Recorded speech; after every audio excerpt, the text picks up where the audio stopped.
Megda. Breve introducción. Paramahansa Yogananda, en su infinita humildad, no habla de sí mismo en la autobiografía de un yogi, salvo lo imprescindible para dar continuidad a la narración. Este libro, escrito por su hermano menor, nos aporta información de sus primeros años de vida, sus padres, su ambiente familiar, sus amigos, etc. Estos relatos nos permiten acercarnos más a la dimensión humana y divina de nuestro entrañable y maravilloso gurú.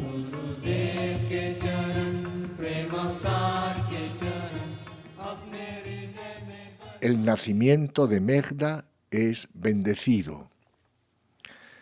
Gorakhpur es una ciudad llena de historia. Está ubicada a unos 160 kilómetros al norte de Benarés, en Uttar Pradesh. Gorakhnath, un gran devoto de Dios, vivió aquí hace siglos. Megda nació en Gorakhpur. Nuestro hogar se hallaba próximo a la comisaría de policía.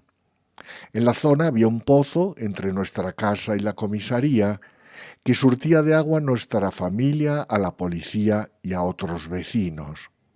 El lugar donde jugábamos era un baldío que estaba frente a la casa. Megda nació el 5 de enero de 1893. Una habitación del piso superior de nuestra casa servía de maternidad. Fue allí donde tuvo lugar el nacimiento de Megda. A Megda se le llamó Mukunda, nombre por el que se conocía a Krishna cuando era niño. Quienes estuvieron presentes durante el nacimiento de Megda decían que nuestra madre había tenido agudos dolores de parto. Ella clamaba fervorosamente a la Giri Mahasaya. De pronto, una luz celestial llenó la habitación y desde la concentración de rayos en el centro del cuarto emergió la forma de la Giri Mahasaya.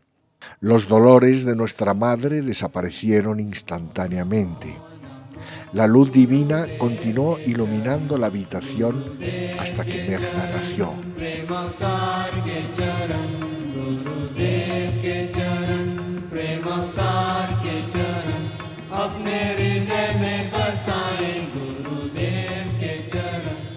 Megda, el pequeño devoto.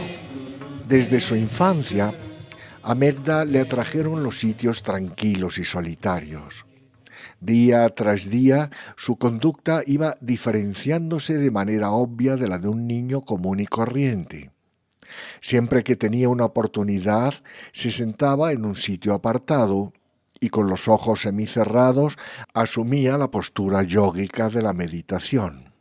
A veces se alcanzaba a oír que murmuraba algo como si estuviera orando o manteniendo una conversación. Nuestra madre tributaba su reverencia a la Giri Mahasaya, realizando puya ante su fotografía, la cual, bellamente enmarcada, estaba ubicada en la habitación que servía de oratorio. A menudo, Megda se sentaba con nuestra madre mientras ella efectuaba las tradicionales ofrendas de flores, pasta de sándalo, incienso, alcanfor y arati. Arati es el giro de las lámparas encendidas ante la imagen. Todos los domingos y fiestas religiosas, nuestros padres solían llevar a Megda al templo de Gorakhnath a rendir culto. Sin embargo, un domingo no fueron al templo porque en nuestra casa se estaba celebrando una festividad religiosa. Asistió mucha gente y la celebración duró hasta muy entrada la noche. Cuando los invitados se marchaban, nuestra madre advirtió que hacía varias horas que no veía a Megda. Buscaron en la casa y en el vecindario, pero no le pudieron encontrar. Buena conocedora del carácter de su hijo y, finalmente, teniendo en cuenta esa naturaleza, nuestra madre le dijo a papá: puesto que todos los domingos vamos al templo de Goraknath y hoy no hemos ido, tal vez Mukum esté allí. Nuestro padre y algunos invitados acudieron directamente al templo. Tal como lo supusiera nuestra madre, allí estaba Megda, sentado como un pequeño sabio absorto en la meditación.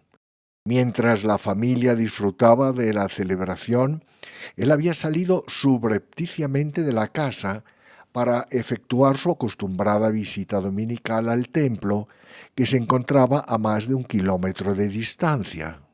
Una gran distancia para un niño tan pequeño. Uno de los invitados, que acompañaba a nuestro padre, estaba a punto de llamar a Megda, pero papá le pidió que callara. Todos aguardaron.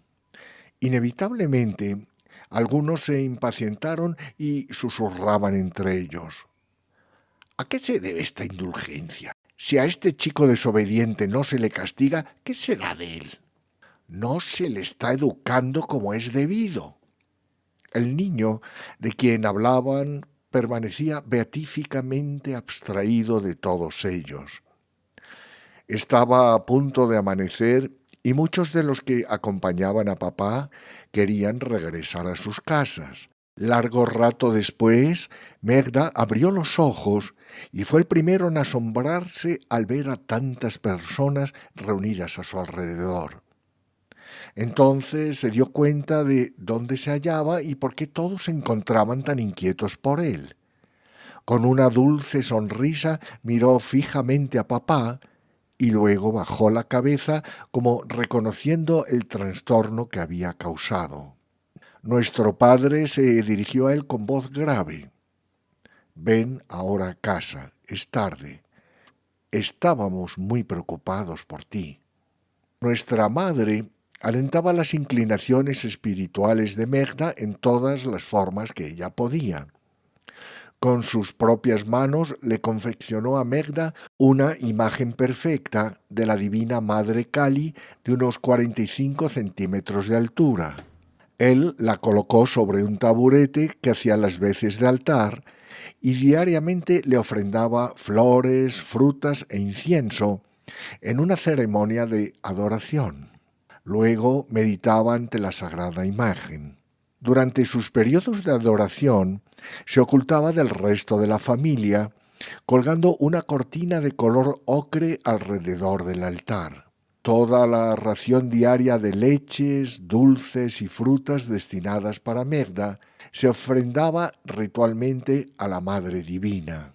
Shakti es una de las hermanas de Paramahansa Yogananda. Desde detrás de la cortina, Shakti y yo solíamos observar cómo Megda celebraba puja.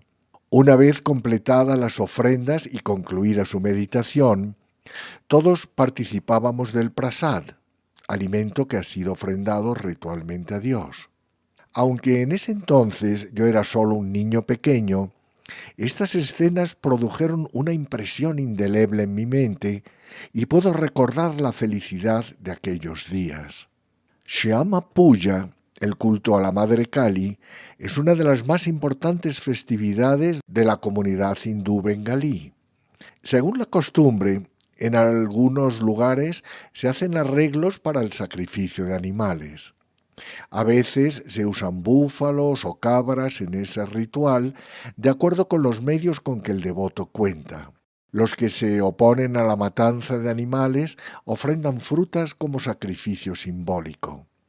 Todos los años, Megda celebraba con gran esplendor su culto de la Madre Kali.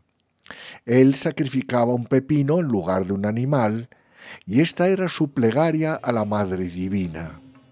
Oh Madre, haznos inmaculados, destruye nuestros malos deseos.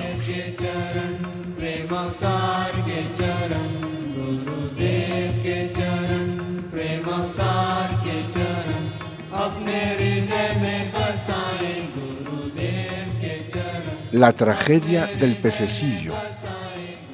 En la casa contigua vivía una mujer bengalí de carácter muy dulce, a la que llamábamos Tiita. Nos quería a todos y nos demostraba asiduamente su afecto. Solíamos visitar su casa y jugar con muchos de sus utensilios domésticos.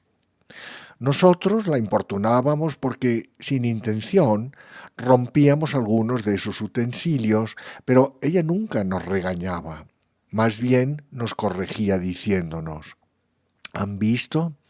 Ahora esto se rompió y arruinó. Ya no lo tendrán más para jugar. A veces, cuando le rompíamos algo valioso, no visitábamos su casa durante varios días. Nuestra madre recelaba de nosotros y le preguntaba a nuestra vecina qué había sucedido, y ella le contestaba: ¿qué puedo decir? He visto muy pocos niños tan amables, tranquilos y felices.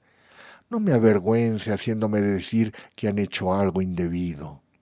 Siempre percibimos que quien ella más amaba era Megda.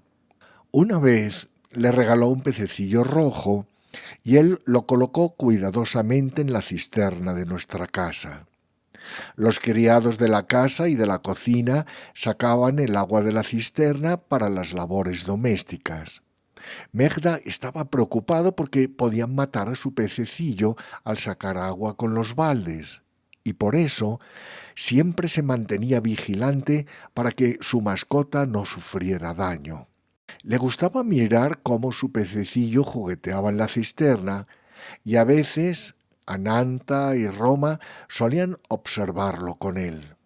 Todos le teníamos cariño al pececillo rojo de Megda. Una noche, Roma tuvo una pesadilla y se despertó temprano. Un antiguo proverbio bengalí dice que si uno cuenta a solas un mal sueño en un lugar que está cerca del agua, entonces ese sueño no se hará realidad. Angustiada por su pesadilla, Roma se levantó y fue hasta la cisterna para contar a solas su sueño, tan solo por si hubiera algo de verdad en esa superstición. Se distrajo un momento y luego miró en la cisterna buscando al pececillo de Megda. Había desaparecido. Para cerciorarse, se frotó los ojos somnolientos. Luego buscó por el suelo y vio que allí yacía, muy quieto, el pececillo rojo. Miró con más atención y comprobó que estaba muerto. «¡Mamá, mamá!», gritó Roma. «¡Mataron al pececillo de Moco!». Los gritos de Roma despertaron a los moradores de la casa y todos bajamos corriendo la escalera. Nuestro padre preguntó a los criados si sabían cómo había ocurrido el accidente. Finalmente, nuestro criado Nitu confesó: «Cuando sacaba agua de la cisterna, no vi que el pececillo había quedado atrapado en el balde. Al arrojar agua en el piso del patio para lavarlo, el golpe mató al pececillo. No traté de recogerlo porque tuve miedo». Nadie advirtió, en medio de aquella conmoción, que Megda había entrado en la habitación. Con lágrimas en los ojos, aferraba a Nitu y mientras lloraba y lo sacudía le decía: «¿Por qué mataste a mi pececillo? ¿Por qué?». Todos tratábamos de consolar a Megda, pero él seguía llorando. «¿Por qué mató al pececillo? ¿Nada más porque era solo un pez?». Mientras decía esto, miró a Nitu durante unos instantes y después a cada uno de nosotros. Luego, dándose vuelta, subió corriendo la escalera entre sollozos. Megda estuvo llorando toda la mañana. Sentado en la escalera, cerca de la puerta que daba a la terraza, recostaba su cabeza en la pared y lloraba. Sus sollozos eran tan fuertes que se podían oír desde la planta baja. Nuestro padre nos dijo que le dejáramos solo, pero antes de ir a la oficina llamó a Nitu y a una distancia desde la que Megda podía oírlo, le dijo en voz alta: «Nitu, toma tu dinero. A partir de hoy ya no prestas servicio aquí». Sin embargo, el hecho de que aquel criado negligente hubiera sido despedido no fue consuelo para Megda. Lloró hasta que los ojos se le enrojecieron e inflamaron. Se negó terminantemente a bañarse o bajar para comer. Después de que Ananta saliera hacia la escuela, Roma fue a ver si podía persuadir a Megda para que bajara, pero él se negó a ceder a lo que ella le pedía con insistencia. Pasó ese día y con su pena todavía sin mitigar, Megda no bajaba. Ni siquiera nuestra madre se le acercaba porque sabía que lo único que él haría sería llorar con más fuerza. Caía la tarde cuando Roma fue en busca de su lloroso hermanito y le pidió que comiera, pero él todavía se negaba a moverse. Cuando ella intentó hacer que se levantara, huyó corriendo y se escondió. Roma fue tras él y finalmente lo atrapó. Alzando a Megda dulcemente, le besó en la frente. «Escúchame», le dijo, pero él trataba de zafarse. «Moco, ¿tú amas tanto a nuestra madre? ¿Es esta la forma en que le demuestras tu amor causándole pesar?» Megda, con los ojos inflamados, miró a Roma y le dijo: «Yo no he causado pesar alguno a mamá. ¿Acaso no le estás causando pesar impidiendo que coman todo el día? Ella no tocará la comida a menos que tú lo hagas». Megda cesó de llorar mientras Roma continuó: «Apresúrate a venir conmigo para pedirle a mamá que coma. Sujétate a mi cuello con los dos brazos». Megda puso solamente un brazo alrededor del cuello de Roma, pero ésta le repitió: «Usa los dos brazos o ¿quieres que nos caigamos por la escalera?». Megda todavía vacilaba y fue entonces cuando Roma vio que aferraba algo fuertemente en un puño. Él ocultó rápidamente la mano detrás de su espalda. Ella se la tomó y, con los dedos, le abrió el puño. Megda apretaba un lapicito y una minúscula libreta en la que había escrito en inglés: «My red fish is die». Murió mi pececillo rojo. Fue el primer poema de Megda.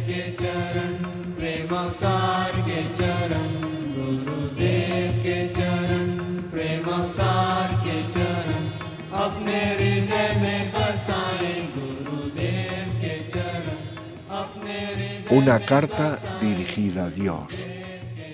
La vida escolar de Megda comenzó en Gorakhpur.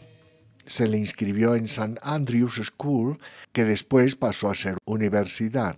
St. Andrew estaba a poco menos de 1 kilómetro de nuestro hogar. Nuestro padre, de camino a la oficina, llevaba en su palanquín a Megda y éste regresaba a casa en el palanquín al terminar las clases, acompañado por un sirviente. Fue por esta época que Megda tuvo una controversia con Dios. Con frecuencia llegaban a nuestro hogar cartas dirigidas a papá o a mamá.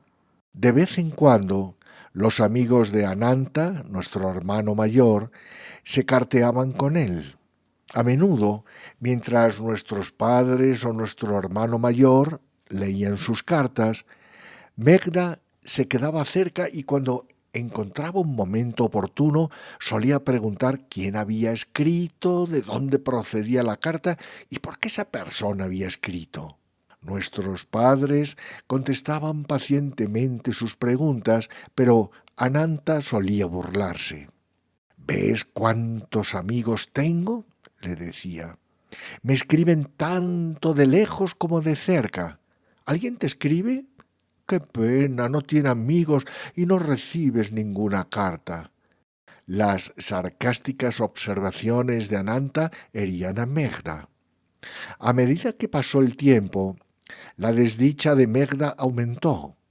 Entristecido, se subía al regazo de mamá, le tocaba el mentón para llamar su atención, y entonces preguntaba por qué jamás nadie le escribía a él. Mamá solía sonreír y decirle a papá: «¿Oyes lo que pregunta tu hijo? Dile por qué nadie le escribe cartas». Esto solía provocar la risa de nuestro padre, que habitualmente era muy serio. Entonces, fingiendo gravedad, solía rascarse la cabeza y contestar: «¡Qué raro! Nadie le escribe a Mukunda». Megda miraba atentamente a papá y mamá procurando entender. «Primero debes crecer», solía decirle mamá, «y entonces verás cuántas personas te enviarán cartas. No podrás encontrar tiempo para leerlas todas. Ahora vete a jugar con tus hermanas». Pero Megda no se quedaba satisfecho y nadie podía hacerle entender esta cuestión. A veces se deprimía y se preguntaba si su hermano mayor era más especial que él. ¿Le consideraban todos demasiado pequeño para algo que valiera la pena? Dios también parecía estar cruelmente silencioso. Megda le preguntaba a Dios por qué no le enviaba una carta. Si Dios la había creado, ¿no podía entender acaso que anhelaba de todo corazón una carta? Decidió escribirle a Dios y pedirle que le enviara una carta. En una hoja simple de papel escribió cuidadosamente lo siguiente: «A tus hermosos pies de loto, mi Bhagavan, ¿cómo estás? ¿Estás enfermo? Todos los días te hablo y te pido que me envíes una carta. ¿Has probablemente olvidado mi petición? Me siento muy ofendido. Tú sabes que llegan muchas cartas para mis padres y mi hermano mayor, pero nadie me envía una carta a mí. Seguro que tú me enviarás una carta. Te ruego me escribas. No lo olvides. ¿Qué más puedo escribir? Papá y mamá están bien. Me inclino ante ti. Mukunda». Dobló cuidadosamente la carta, la puso en un sobre y lo cerró. La dirigió así: «A Dios esplendoroso, cielo», y la despachó. Pasaron 10 días sin que llegara respuesta de Dios. Megda empezó a preocuparse. «Quizás Dios no ha recibido mi carta», pensaba. Cada día cuando venía el cartero a nuestra puerta, Megda le preguntaba si había carta para él. «No, mi pequeñuelo», le contestaba el cartero, «todavía no ha llegado carta. Si la hay, te la daré a ti y a nadie más. Y tendrás que darme una buena propina». Pasaron los días y no llegaba la respuesta de Dios. Megda no sabía que los empleados del correo, al reparar en la dirección de la carta, la habían arrojado a la basura, pensando que había sido escrita por un loco. Megda rezaba impacientemente. «¿Es tan difícil gobernar el mundo que tú no tienes tiempo para escribirme algunas palabras?» Con el enojo de un niño, Megda decidió que no escribiría más cartas a Dios. Sin embargo, seguía rezando fervorosamente. «¿Por qué estás tan cruelmente silencioso? Te hablo todos los días y te envío una carta, pero no contestas». Aunque pasaron muchos días más sin respuesta, Megda nunca interrumpió su monólogo con Dios.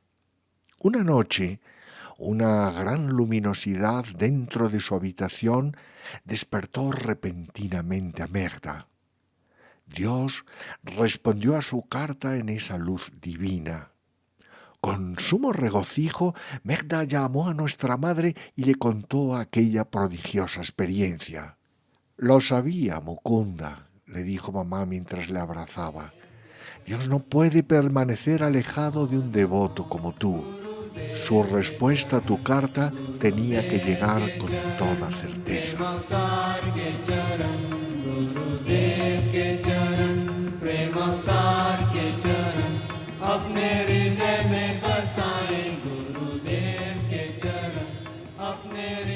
Dios juzga a un hombre iracundo. Una vez realizados sus ejercicios matutinos, ciertos luchadores solían venir a lavarse en el pozo que estaba cerca de nuestra casa. Un día, por alguna razón desconocida, uno de ellos tuvo una discusión con un vendedor ambulante. En medio del altercado, el luchador arrojó al suelo al vendedor, se sentó sobre el pecho de éste y comenzó a golpearle duramente en la cara y el cuello.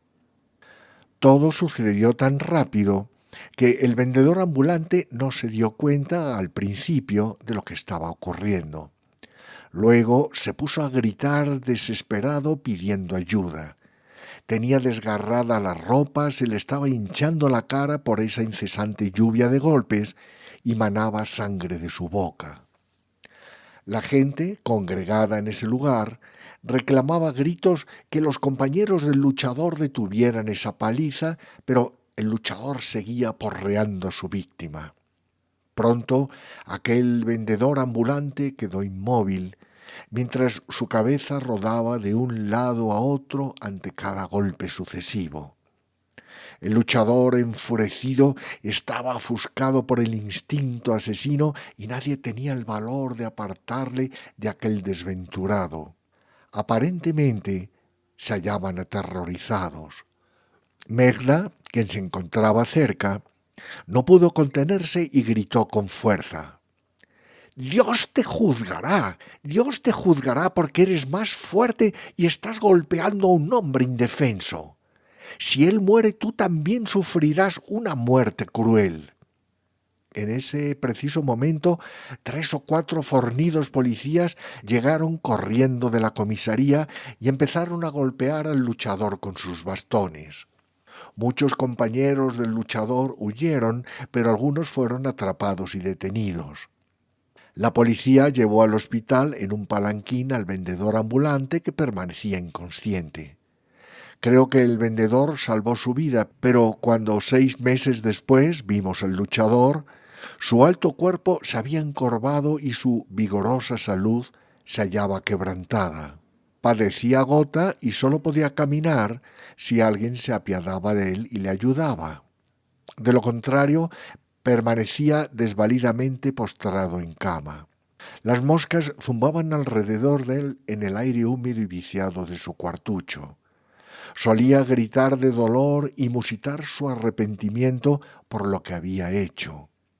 Deseaba fervorosamente poder encontrar otra vez a aquel vendedor ambulante para conseguir su perdón, pero no sé si alguna vez tuvo esa oportunidad. En nuestras mentes quedó grabado el legado sapiencial de nuestro padre cuando le dijo a Megda: «Mira cómo Dios castiga la opresión que los fuertes ejercen sobre los débiles».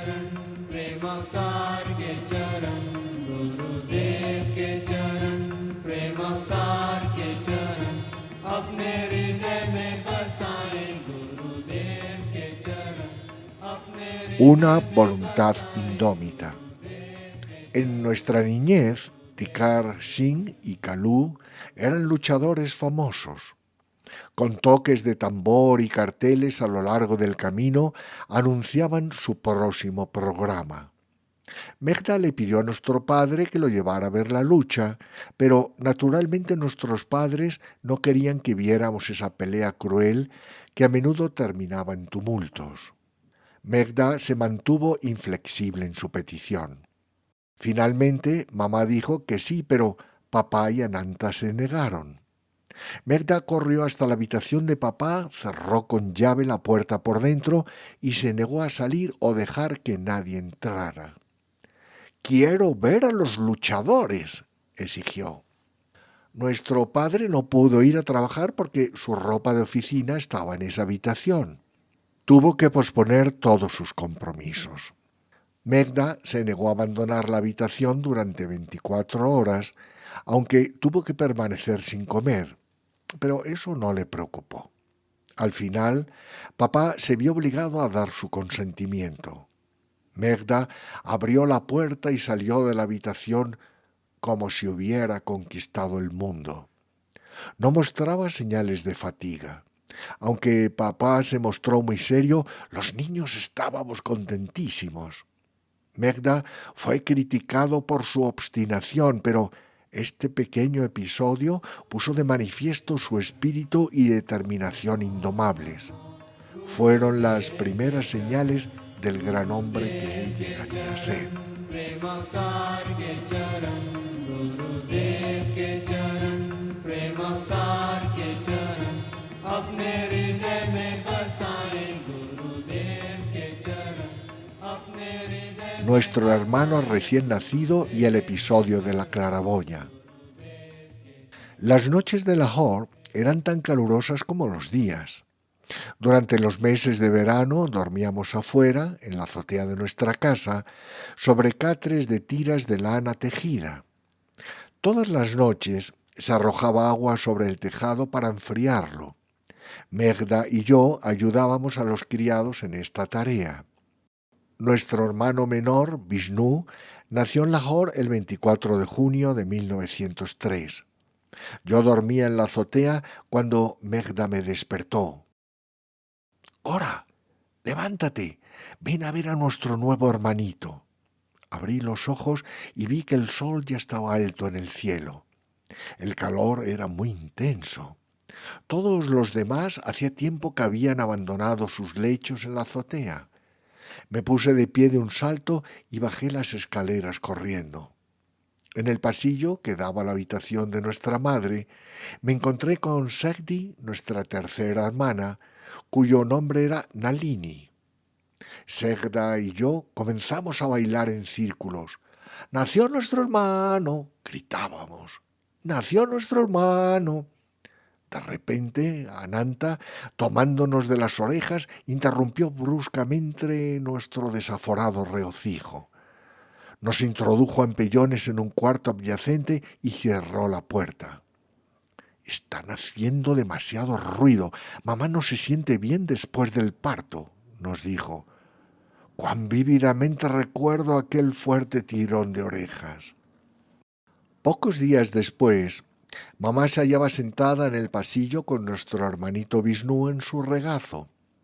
Megda, que estaba cerca de ella, le pedía una naranja.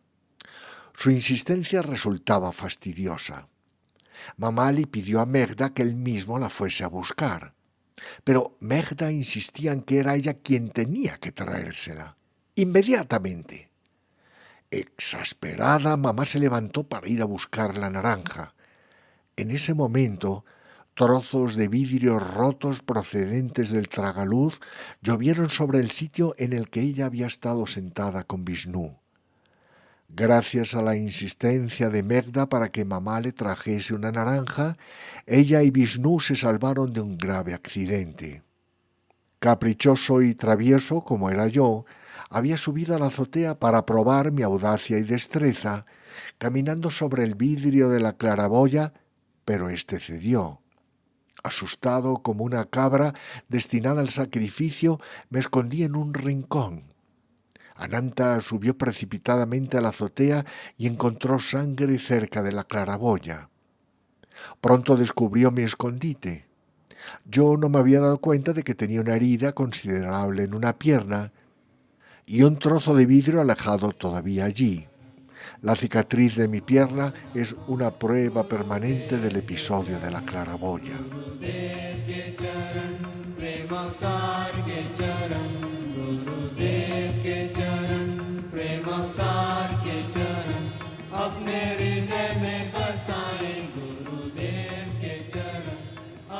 Nuestra madre, su amor, su talento artístico y sus obras de caridad.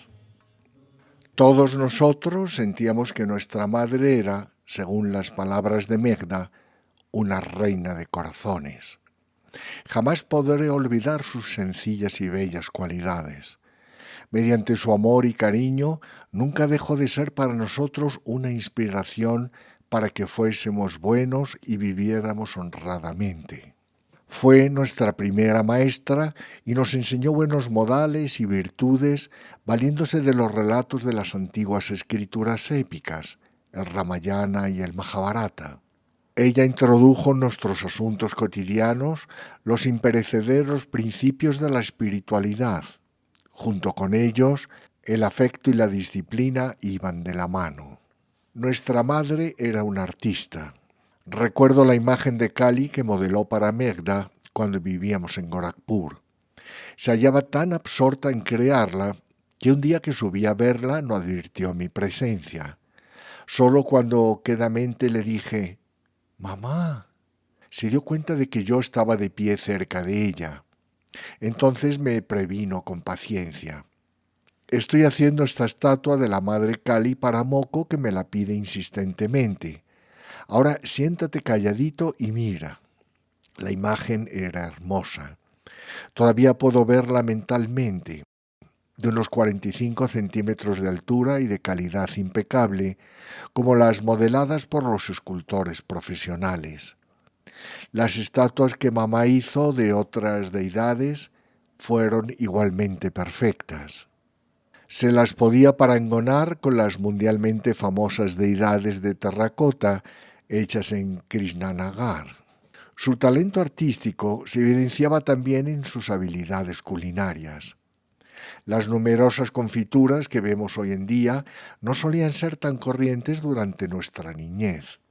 Eran las mujeres de la casa las que preparaban en el hogar las deliciosas y suculentas golosinas que la familia y los invitados tanto saboreaban.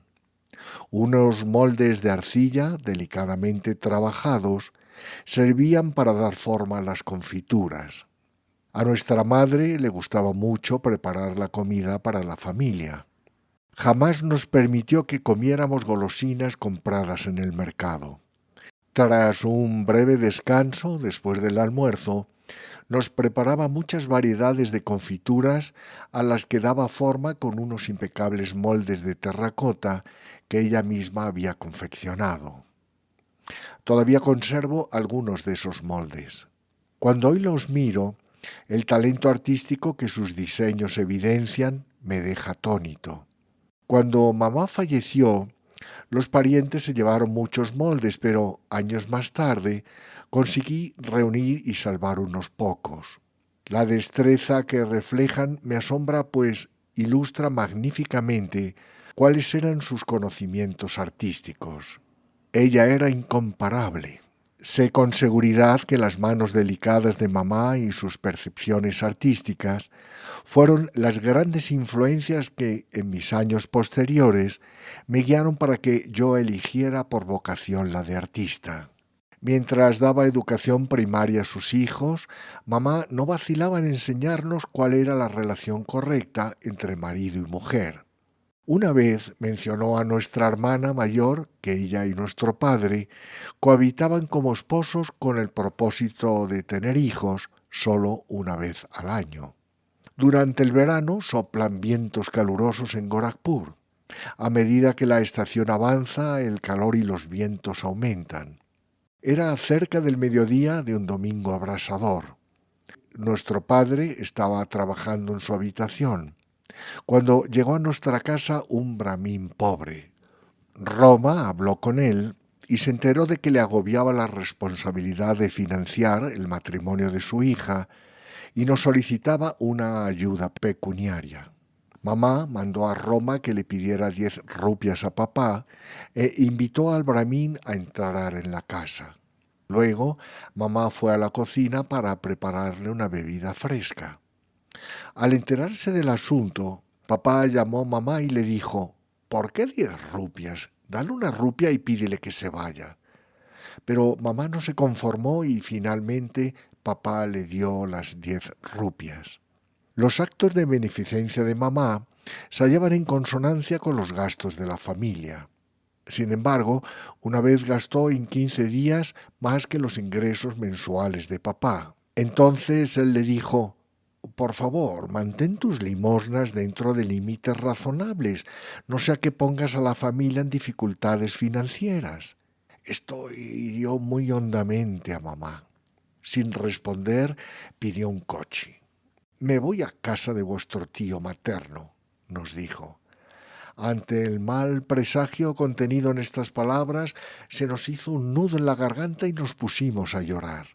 La llegada de nuestro tío materno resultó oportuna. Inmediatamente comprendió lo que ocurría y de manera reservada le dijo algo a papá. El rostro de éste se iluminó con una leve sonrisa que brilló y se desvaneció como un relámpago. Nuestro padre fue a ver a mamá y le dijo algo. Hasta el día de hoy me siento incapaz de describir la dulce sonrisa que apareció en el rostro de nuestra madre. Los niños nos pusimos muy contentos cuando la oímos despedir el coche. Una amorosa disciplina. Recuerdo un episodio sobre cómo nuestra madre nos educaba cuando éramos niños. Sucedió mientras residíamos en Lahore. Nuestra familia fue invitada a tomar el té en la casa de un bengalí. Una niñita estaba sentada cerca de mí y jugaba con unas atractivas tarjetas postales que solo se podían conseguir con los paquetes de cigarrillos. Miré fijamente aquellas brillantes tarjetas, maquinando cómo podría quedarme con ellas. Mamá, que percibió cuál era mi intención, me miró con sospecha por encima de las cabezas de los invitados. Me había descubierto. Me contuve de inmediato. Sin embargo, tuve suerte porque obtuve una tarjeta por mera casualidad. Cuando la niñita se marchó, dejó caer involuntariamente una de aquellas tarjetas postales y yo la recogí deprisa y la guardé en mi bolsillo. Ya en casa me preparaba a irme a acostar mientras mamá cepillaba y ordenaba la ropa que yo había usado. De repente me acordé de la tarjeta que tenía en mi bolsillo y supe que mamá sin duda la encontraría. ¡Mamá!, grité, pero era demasiado tarde. Sacó la tarjeta del bolsillo, mas en ese momento no dijo nada porque papá estaba en la habitación. Rápidamente me acosté de un salto y, cerrando apretadamente los ojos, fingí que me hallaba dormido. Por supuesto, mamá se dio cuenta y me llamó quedamente por mi nombre, pero yo tenía tanto miedo que no podía articular palabra. ¿No te leí de las escrituras que tomar algo sin permiso de su dueño es robar?, me dijo ella entonces. ¿Por qué trajiste a casa la tarjeta sin pedirla? En el mundo hay muchas cosas que quedan momentáneamente tiradas por ahí. ¿Acaso vas también a recogerlas? No hagas esto nunca más. ¿Lo recordarás? Con los ojos todavía fuertemente cerrados, asentí con la cabeza. Tuve la sensación de que un extraño cosquilleo recorría mi columna vertebral. A la mañana siguiente, mamá envió la tarjeta y algunas golosinas a la madre de la niña, adjuntando una tarjeta en la cual pedía disculpas por lo que yo había hecho. Escribió humildemente: «Mi hijo cometió una grave falta. Tenga a bien perdonarme por su conducta». En otra ocasión habíamos ido de visita a la casa del tío Sarada Prasad, que vivía en Serampore. Nuestra habitación estaba en el piso superior, frente a la escalera. La habitación de nuestro tío se encontraba a la derecha. Sin embargo, como ya era un niño, se me permitía andar libremente por todas las habitaciones de la casa. Llevado por la curiosidad, tocaba todo lo que mis manos podían alcanzar. Pronto derribé y rompí un frasco que había en la habitación de mi tío y salí corriendo de la escena del crimen. Puesto que mi tío era un abogado famoso y próspero de Serampore que trabajaba para el gobierno, ya me veía yo conducido al tribunal a empellones y sin mayores ceremonias. Cuando mi tío descubrió los vidrios rotos desparramados por el suelo, se puso a gritar. Mamá oyó sus gritos desde la otra parte de la casa y acudió con rapidez a buscarme. Como estaba asustado, me escondí detrás de la puerta de nuestra habitación, pero mamá me encontró de inmediato y me miró fijamente. «El que te escondas así indica que has hecho algo indebido», aseveró con calma pero con firmeza. «No te diré nada más por ahora, pero nunca hagas esto de nuevo». Sus palabras quedaron profundamente grabadas en mí. Haber roto aquel frasco estaba mal, pero mucho peor era no haber tenido la valentía de confesarlo. Yo no habría recordado este episodio y su lección si mamá se hubiera limitado a darme una tunda.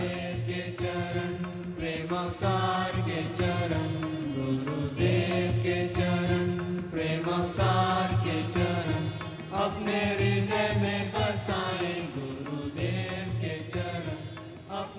La muerte se lleva a nuestra madre. Por la época en que Megda tenía 11 años, nuestro padre fue transferido de Lahore a Bareilly.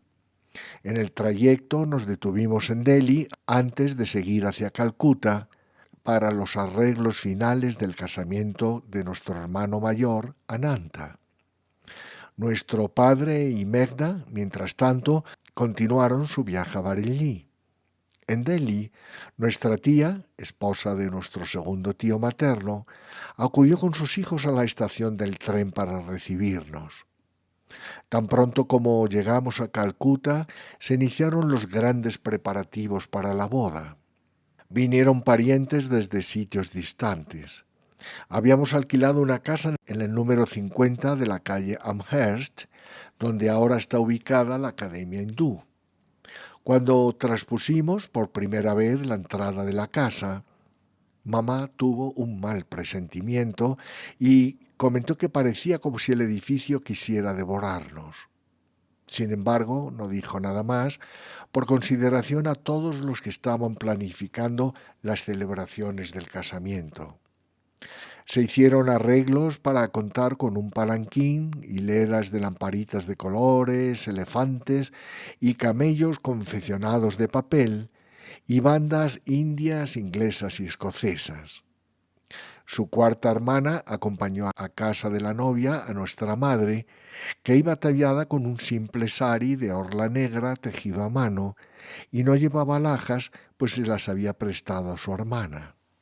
Nuestra tía, que durante toda su vida había residido en la ciudad, estaba vestida a la moda y lucía las joyas de mamá. Era fácil de entender que los parientes de la novia la confundieran con la madre del novio y le dedicaran más atención que a nuestra madre. Cuando repararon en su error, se turbaron muchísimo por no haber reconocido de inmediato que aquella mujer sencilla, cortés y reservada era la madre del novio y no nuestra tía. Al día siguiente, Ananta y Harananda fueron al mercado con el fin de hacer compras para la boda. Cuando regresaron, Janananda enfermó mortalmente. Le llevaron arriba y mamá le cuidó con diligencia y amor. Sin embargo, no fue posible salvar a Jananda y murió a causa del temido cólera asiático. Nuestra madre también contrajo el cólera, puesto que había estado en estrecho contacto con Jananda mientras le cuidaba constantemente. Ananta envió un telegrama urgente a nuestro padre, pero esa noche, antes de que el telegrama llegara a papá, que estaba en Bareilly, Megda soñó que mamá le llamaba. «Mukunda, levántate, despierta a tu padre y ven a Calcuta si deseas verme viva. Ven de inmediato». Todavía dormido, Megda estalló en llanto. Sus sollozos despertaron a nuestro padre, quien preguntó a Megda por qué lloraba. Megda le contó aquel sueño ominoso, pero papá lo desechó. «Es solo tu imaginación, tu madre está bien». «Padre», Megda, pesaroso y angustiado, le replicó, «si mi sueño es verdad, no te lo voy a perdonar». El telegrama de Ananta llegó a la mañana siguiente. Mamá gravemente enferma. Casamiento pospuesto. Vengan de inmediato. Papá y Megda salieron de inmediato de Bareilly hacia Calcuta, mientras papá reflexionaba profundamente sobre la extraña coincidencia del sueño de Megda y la llegada del telegrama de Ananta. Nuestro padre y Megda no llegaron a Calcuta antes de que mamá falleciera. Megda tuvo una extraña premonición cuando entró en la casa de la calle Amherst. «¡Mamá, mamá!», gritó, «¡hemos venido!». Y luego preguntó desesperadamente, «¿Dónde está?». Quienes se encontraban en el pasillo rompieron a llorar muy abatidos. Entonces Megda, como enloquecido, se dio la vuelta y salió precipitadamente de la casa gritando, «¡La alcanzaré! ¡La traeré de vuelta!». Ananta le retuvo y sujetó contra su pecho, pero Megda siguió gritando, «¡Suéltame, suéltame!», y cayó inconsciente. Papá permanecía de pie mudo observando a Megda, aturdido por la muerte de mamá y por la precognición de Megda acerca de esta tragedia. La muerte de mamá, el martes 26 de abril de 1904, supuso una pérdida irreparable para nosotros. Ella era nuestra compañera más amada. Durante toda nuestra niñez, sus ojos afectuosos, serenos y bellos fueron amparo contra toda zozobra. Incluso transcurridos años desde su muerte, muchos de nuestros parientes lloraban cuando se mencionaba su nombre. No era solamente una mujer educada y piadosa, sino también compasiva y comprensiva. Siempre que íbamos a Ichapur a visitar a nuestros parientes, ella procuraba que primero nos acercásemos a ver a las personas de menores recursos, no fuera que necesitaran alguna cosa. Parecía conocer siempre de antemano lo que cada uno precisaba y llevaba consigo la ayuda requerida. Cómo tenía ella semejante conocimiento previo es algo que ignoro. गुरुदेव के चरण प्रेमकार के चरण गुरुदेव के चरण प्रेमकार के चरण अपने हृदय में बसाए गुरुदेव के चरण अपने हृदय La vida familiar después del fallecimiento de nuestra madre. Jima, nuestra fiel criada mamá. Jima era como un ángel guardián de la familia. Se incorporó a la casa después de la muerte de nuestro abuelo, cuando la familia de papá sufrió no solo graves dificultades económicas, sino también la falta de una persona experimentada que ayudase a manejar los asuntos domésticos. Aunque todos los parientes de papá conocían su situación, nadie se ofreció para ayudarle.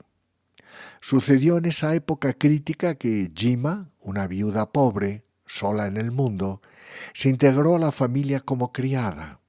Ella fue como un viento fresco que soplara en las deshilachadas velas del golpeado barco familiar. Durante el resto de su vida, con maternal afecto, cuidó fielmente de papá y de nuestros tíos, y de la misma manera veló por nosotros cuando falleció nuestra madre. Jima comenzó a trabajar para la familia por un salario mensual de 3 rupias. Realizaba sin vacilar todo tipo de quehaceres domésticos y más aún. Durante la niñez de papá en Ichapur, Jima ayudó a suplementar los ingresos del hogar vendiendo de casa en casa frutas y hortalizas del huerto y leche de vaca pertenecientes a la familia. Como papá no podía afrontar todos los gastos familiares, nuestro tío materno decidió aportar 10 rupias por mes, junto con 80 kilos de arroz de su casa, situada en la aldea de Hasara. Papá no tenía suficiente dinero que le permitiera alquilar un vehículo para recoger mensualmente el arroz de aquella aldea, por lo que Jima acarreaba el cereal sobre su espalda un poco cada vez, haciendo varios viajes. Gracias en gran parte a los sacrificios de Jima, nuestro padre fue capaz de afrontar los gastos correspondientes a 6 personas.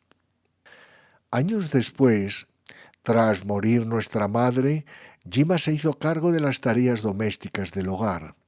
Por todas partes estaba el toque de sus manos amorosas e incansables. Así fue como llegamos a llamarla Jima o criada mamá. Aunque Megda a menudo se salía con la suya con los demás, siempre que Jima le daba una orden tenía que acatarla. Así pues, Jima sirvió fielmente como custodio de la familia durante muchos años. Siempre que el trabajo de papá implicaba el traslado tanto de él como de la familia a otra región, Jima también se mudaba. Gracias a su dedicación, ella llegó a ser como un miembro más de la familia. Jima falleció cuando vivíamos en Garpa Road, número 4, en Calcuta. Desde la época en que nuestro padre fue capaz de ganar lo suficiente como para cubrir todas las necesidades familiares, Él también proveyó a las necesidades de Jima, encargándose de sus gastos de alimentación y ropa. Además, le daba cierta cantidad de dinero como asignación personal. Cada mes, ella ahorraba casi íntegramente este ingreso.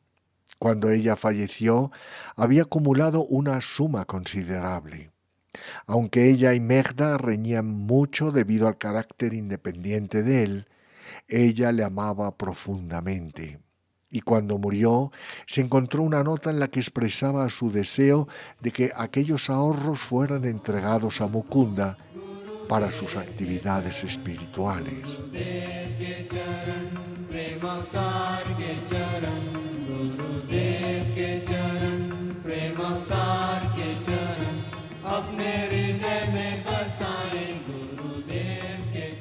Los sabios consejos de nuestro Padre.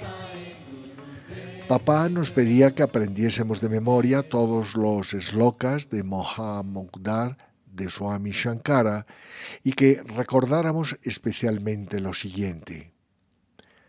¿Quién es tu esposa? ¿Quién es tu hijo? El mundo está lleno de misterios. Reflexiona sobre quién eres y de dónde has venido. No te ufanes de la riqueza, del poder o de la juventud, pues el Señor Shiva, el soberano del tiempo, puede quitártelo todo en un abrir y cerrar de ojos. La vida es siempre insegura e inestable como una gota de agua sobre una hoja de loto. La compañía de un personaje divino, incluso por un instante, puede salvarnos y redimirnos. Papá tenía 3 máximas que eran sus favoritas. 1. Quien no malgasta no pasa necesidades. 2. Al hombre se le conoce por sus compañías. 3. Los antiguos rishis, sabios iluminados, comparaban el cuerpo humano con un carruaje. El alma es el pasajero. El intelecto puro, el discernimiento, es el cochero. Los 10 sentidos, los 5 de la percepción y los 5 de la acción, son los caballos que tiran del carruaje, y la fuerza de voluntad representa las riendas que controlan a los caballos. Los sentidos corren por mal camino si no se los controla, pero cuando la inteligencia los guía con firmeza, entonces los caballos de los sentidos tirarán del carruaje sin peligro por el camino recto de la vida.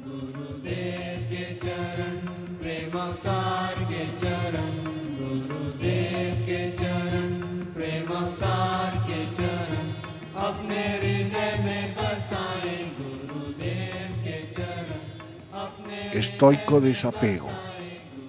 Papá permaneció viudo durante 38 años.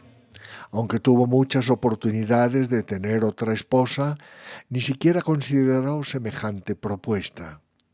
Su primera preocupación, después de morir mamá, había sido que volviera la felicidad a nuestra afligida familia por medio del casamiento de Ananta. Intuitivamente había evaluado muy bien la situación familiar y con calma y firmeza nos llevaba por el rumbo correcto. Al reflexionar sobre la sabiduría con que actuaba, me embarga un sentimiento de amorosa admiración. Observé que papá iba directamente a su habitación cuando regresaba de la oficina.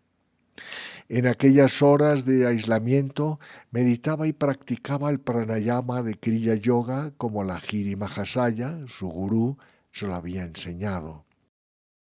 Nuestro padre era concienzudamente eficiente en el cumplimiento de todo lo que hacía, y su deber para la familia no fue una excepción.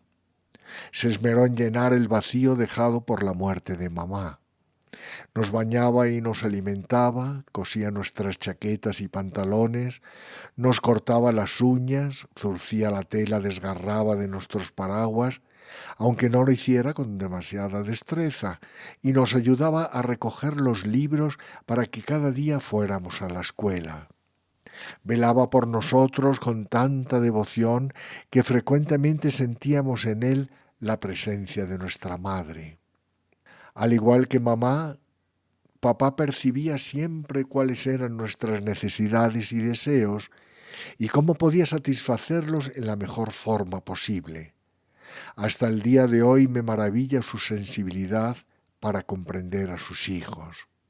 La sencillez era una cualidad natural en papá, pero su austeridad respecto de acumular bienes materiales y su indiferencia hacia el dinero resultaban asombrosas para su familia y sus amigos. En aquella época, la salud de papá no era buena.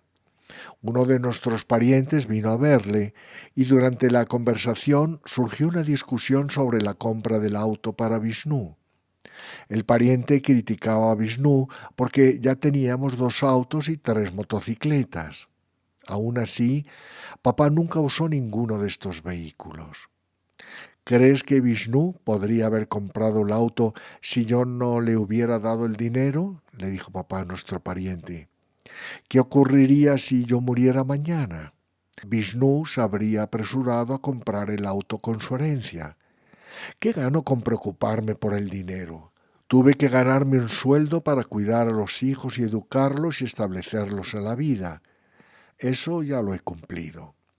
Si los hijos ahora no dan valor al dinero, ya tendrán en el futuro oportunidad para ello. Para ese entonces no estaré vivo y ellos tendrán que administrar sus propios asuntos. Así que por ahora les dejo que hagan lo que desean, siempre que no se perjudique a nadie.